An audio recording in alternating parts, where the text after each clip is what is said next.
Hello everyone.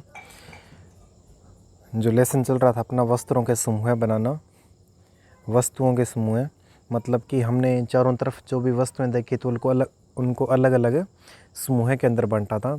तो अब है नेक्स्ट, जो दिखावट के अकॉर्डिंग हम किस प्रकार से उसको अलग कर सकते हैं। तो पदार्थ बनाए एक दूसरे से भिन्न दिखाई देते हैं। लकड़ी लोहे से बिल्कुल भिन्न दिखाई देती है। लोहा तांबे अथवा एल्यूमिनियम से भिन्न दिखाई देते हैं। जो लकड़ी होगी वो लोहे से बिल्कुल भिन्न होगी। लोहा और तांबा और एल्यूमिनियम सारे क्या होंगे, अलग अलग हमारे को दिखाई देते हैं।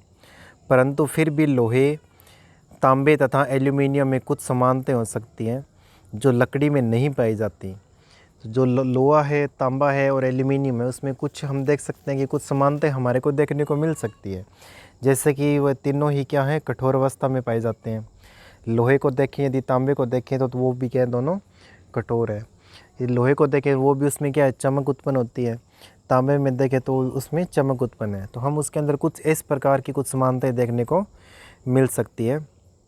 परंतु वो लकड़ी में इस प्रकार से नहीं होता कि लकड़ी में हमारे को चमक भी दिखाई नहीं देती और लोहे और तांबे से बिल्कुल हमारे को भिन्न प्रतीत होती है। तो नेक्स्ट है क्रियाकलाप 3। विभिन्न पदार्थों, गत्तों, लकड़ी, तांबे का तार, एल्यूमिनियम की सीट और चाक के छोटे छोटे टुकड़े एकत्र कीजिए। क्या इनमें से कोई चमकीली दिखाई देती है? चमकीली पदार्थों को एक समूह में पृथक कीजिए। अब जैसे ही आपके शिक्षक प्रत्येक पदार्थ को 2 भागों में काटें, ताजे कटे पृष्ठों को ध्यान से देखिए। आपने क्या देखा? क्या इन पदार्थों में से कुछ के ताजे कटे पृष्ठ चमकीले हैं? इन वस्तुओं को भी चमकीले पदार्थों के समूह में सम्मिलित कीजिए। कि हम देखते हैं कागज़ के टुकड़ों को यदि तुरंत काटते हैं तो हमारे को जो कागज़ के टुकड़े हैं वो क्या कैसे दिखाई देते हैं, चमकीले दिखाई देते हैं। तो उनको हम किस में रख सकते हैं, चमकीली वस्तुओं के अंदर रख सकते हैं। क्या आप अन्य पदार्थों में इसी प्रकार की कोई चमक और द्युति देख सकते हैं? जैसे भी संभव हो सके किसी भी ढंग से इन्हें काटिए। ऐसा आप कक्षा में जितने भी पदार्थों के साथ कर सकते हैं कीजिए। कि कोई भी हमारे पास ऐसा आसपास पदार्थ है उसको काट करके उसमें चमक देखनी है।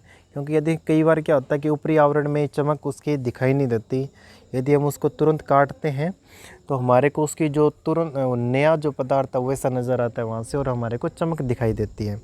जिस प्रकार से एक धातु के टुकड़े में दिखाया गया है, इस धातु के टुकड़े को यहाँ पे इस प्रकार से अलग कलर है, जैसे उसको काटा तो यहाँ पे हमारे को अलग कलर दिखाई देता है, मतलब कि वहाँ से कुछ चमक हमारे को दिखाई देती है। तो इस प्रकार से हम उसको अलग अलग कर सकते हैं।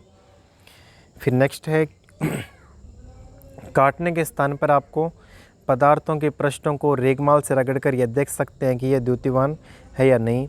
पदार्थ जिनमें इस प्रकार की द्युति होती है वे प्राय धातु होते हैं।